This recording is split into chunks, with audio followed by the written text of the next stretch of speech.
Pozdrav, Ljiljana je ponovo sa vama. Danas nam pripremam kukuruzu sa slaninom. Staro jelo da malo sačuvamo od zaborava.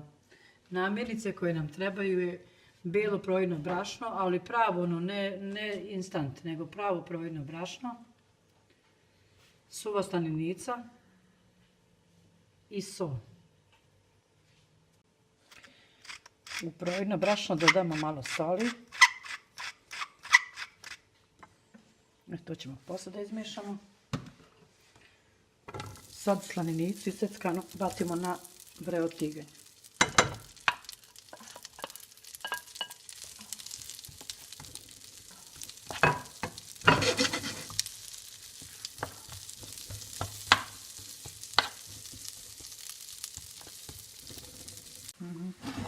Evo kao što vidite, slaninica se skroz ispržila.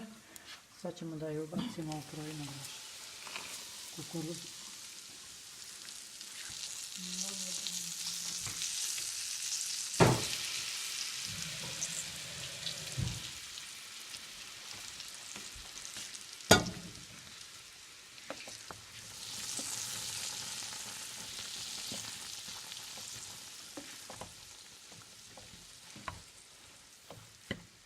Dodamo još vrele vode.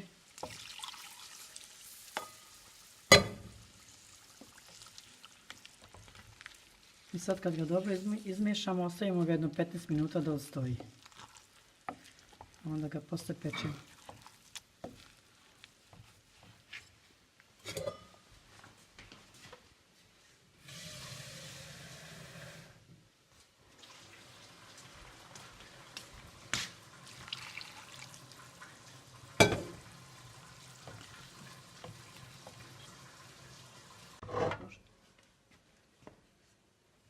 Evo kukuruza je znači odstojala oko pola sata, još uvijek je vruća. Sad ću da je prebacim u tepsiju i da stavimo da se peče.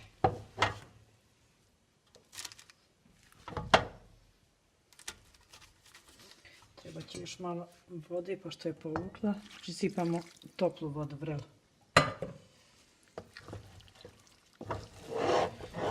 Stajanjem kukuruzno brašno na bubri.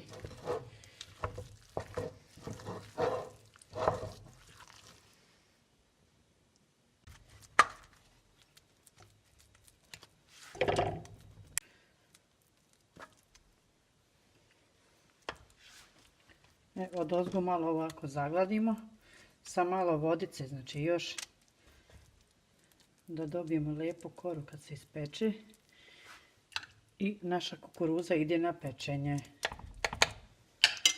Redno je znači uključena na 250, to zagrijamo,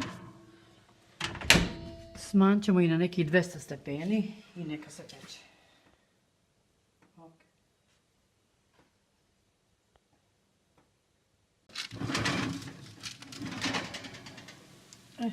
Naša kukuruza je gotova. Pekla se znači tačno 35 minuta. Sad ću da je prebacim.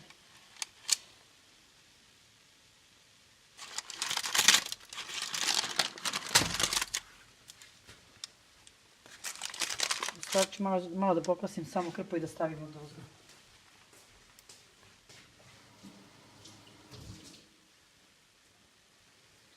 Da samo malo odstoji. Kad malo odstoji, onda ćemo da je prebacimo na tasu i da isečemo.